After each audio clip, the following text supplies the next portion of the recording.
Dr. Jayaprakash is a physician in training who went on to the IAS after the failure that was the emergency and the Janta experiment. And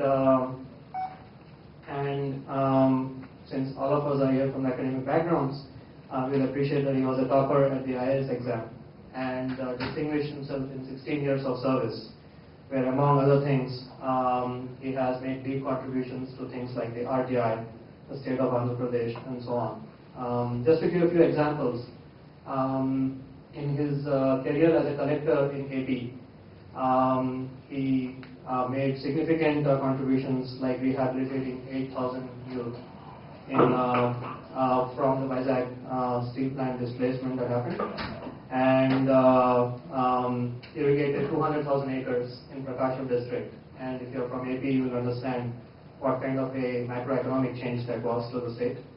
And and did other things like reconstruction of drainage and irrigation work in the Krishna and Godavari deltas to clean up our rivers, and then went on to serve as the secretary of both governor and the CM of AP. And he has done many other things like empowerment of parents in school, economic reform and restructuring. And if you look at all of those, a theme comes up. Here's a person who is not here to occupy office or title, but is being consistently empowering people. Many of us in the office know and wail about the fact that India is in the grip of deep corruption and violence and divisiveness of politics.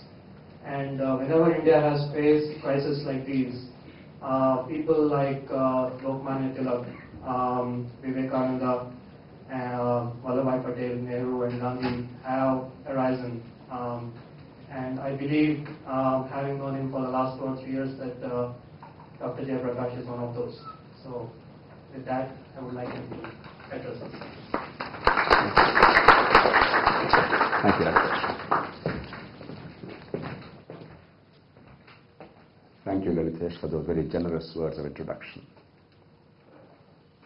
Friends, what I suggest is I will make a few brief comments and then leave enough time for interaction, because I think a group of this kind, whether sitting here or online elsewhere, it doesn't require to be told about what's right and what's wrong with India. We are all deeply passionate and we're all very well informed. But I was struck by what Prasad was saying on our way up here in our conversation. He's talking about the need for a genetic change in this country. Small, seemingly small, surreptitious, and yet has profound consequences in terms of outcomes, rather than seemingly big with marginal consequences and therefore faces fierce resistance. I think it's an extremely powerful idea. That reminds me of one small little change that really brought about a revolution in the world in disease control or eradication. Smallpox is a disease which was understood for a long time. A man called Louis Pasteur, many people know, and a man called Jenner in South Africa, Jennerian vesicles, the smallpox. Those pox are called Jennerian vesicles for that reason. They studied it and understood it long ago, and Pasteur actually was the first man to develop immunization. He took the cowpox vaccine and so on and so forth. And yet, for a long time after we knew the vaccine, we had all the technology in place, we could not eradicate the disease. Some of you would not know what smallpox vaccine is because you would not have been vaccinated. You were all young people. But people of my generation and the elder ones, we all had that very traumatic experience of a smallpox vaccine in those days administered with a cylindrical needle. They used to insert and then twist. You can imagine the pain and the trauma and the abscess formation. Oftentimes it didn't work, and because the pain and the fever that followed, people actually ran away. They never were vaccinated. Then later on they changed it to multiple punctures. They would take a needle and then poke it several times, and many of us are terrified of an injection. And then to be injected several times is not a very pleasant thing. Again, that would put off people. Somebody invented something very simple, which at that time was believed to be inconsequential. What is called a biforked needle. A needle is 2 forks, and then with just one gentle stroke, there are two parallel lines, and then you put a couple of drops of the vaccine and you're vaccinated. Within 5 years, smallpox was eradicated from the globe. The only disease so far ever to be eradicated. And that eradication took place because of this simple, small, seemingly inconsequential innovation that profoundly altered the behavior of people and therefore the outcomes. And I think what Ram said, Prasad Ram said is really very important, which we often forget, because we always want the heroic, the dramatic,